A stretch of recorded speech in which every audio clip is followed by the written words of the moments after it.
Hello, everybody, and welcome to Discussion 5 Antitrust, Take 3. In your own words, describe the issues of antitrust that is being discussed regarding the big tech firms Facebook, Google, and Amazon. In order to really understand this question, I think that it is important to take a little closer look at the history of antitrust in the United States beyond what is discussed in this podcast.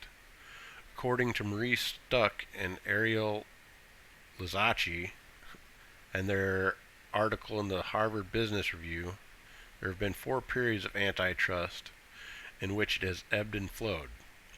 First was from 1900 to 1920, after the enactment of the Sherman Act, in which trusts like Standard Oil were broken up, and the enactment of the Clayton and Federal Trade Act. Second, the 1920s to 1930s, in which little antitrust activity was seen due to the preference of industry-government cooperation. Third, from 1940s to late 1970s, in which antitrust laws were bolstered by their representation of preserving economic and political freedom in a time which saw fascist economic orders spread through much of the world. Finally, the late 1970s to mid-2010s, where antitrust contracted under neoclassical economic theories. Additionally, a short article published by the Federal Trade Commission titled FTC Fact Sheet Antitrust Laws, A Brief History, gives the following notes on American antitrust laws. The Sherman Act of 1890, which launched antitrust in America, included measures to prevent price fixing and anti-monopoly. The Clayton Act of 1914 halted mergers and acquisitions which were viewed as stifling competition, as well as the Federal Trade Commission FTC Act, also of 1914, which created a federal agency to investigate and stop unfair methods of competition and deceptive practices. I think that given this overview of antitrust, that regarding the big tech companies, that the issue is that while they may not meet the legal definition, that they are, for all intents and purposes, monopolies. They partake in mergers and acquisitions that stifle competition, and unfair methods of competition and deceptive practices. Every one of these companies is so large that it would be hard to argue that they do not have exclusive control of the commodities, service, and markets in which they operate, which is the definition of a monopoly. And going back to Stuck's article, the government has rarely challenged mergers among competitors since the rise of the Chicago School of Economics in the late 1970s, in which the last litigation of a vertical merger having taken place in 1979. Question 2. What are the different approaches to antitrust that Lena Kahn and Scott Hemphill propose when it comes to dealing with these tech firms? Lena Kahn perceives these big tech companies as dealing in products and services that are nominally free, because we as consumers are essentially paying with the data that they collect about us, and as such do not fall within the realm of consumer welfare standards of current antitrust laws that focus on the price that consumers pay.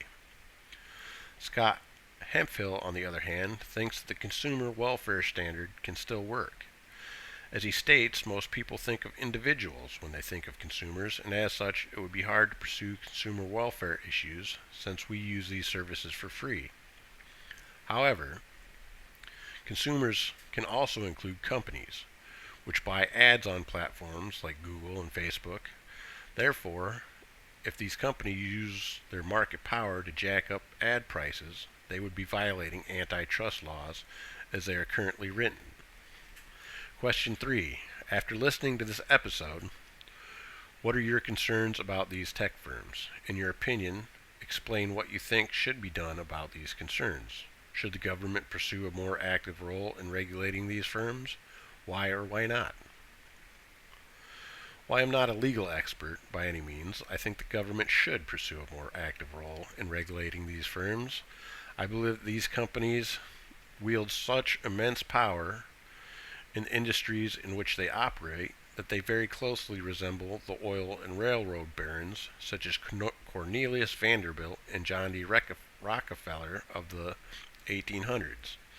In this sense, they are severely limiting competition in their industries. Another concern that I have is with unequal representation. Given that these companies are so large and so wealthy, they have a disproportionate voice concerning politics and the steerage of legislation and regulatory enforcement. This has become even more of an issue since the ruling of Citizens United versus the FEC.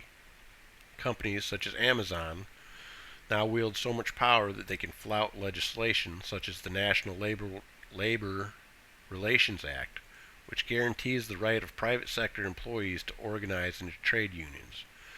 An article in the Washington Post by Jay Green titled Amazon Fights Aggressively to Defeat Union Drive in Alabama, Fearing a Coming Wave, in which Green details ways that Amazon is actively working to prevent its employees from unionizing.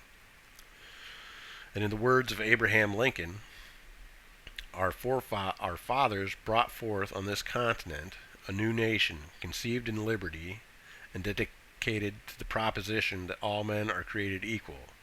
This nation, under God, shall have a new birth of freedom, and that government of the people, by the people, and for the people should not perish from the earth. While this address was regarding the Civil War, it speaks to the ideal that the voices of the many should not be overshadowed by the will of a few. Question 4. After listening to the episode, does this alter your behaviors or ways that you use products from these tech firms? If yes, describe the changes. If no, explain why. As I finish up my bachelor's degree and look to the future in hopes of starting my own manufacturing company, I'm forced to consider how I might use the products of these firms in the future. As Kahn points out, Amazon has been known to take product lines that are introduced to its marketplace and reproduce them with its own private label.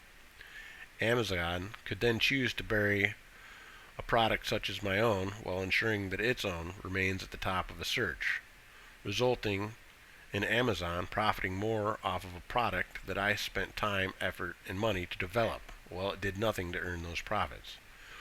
Additionally, should I as a business market my products on these platforms if they are charging unfair prices to run ads? This is a very difficult position for businesses to be in because these are some of the biggest marketing platforms available.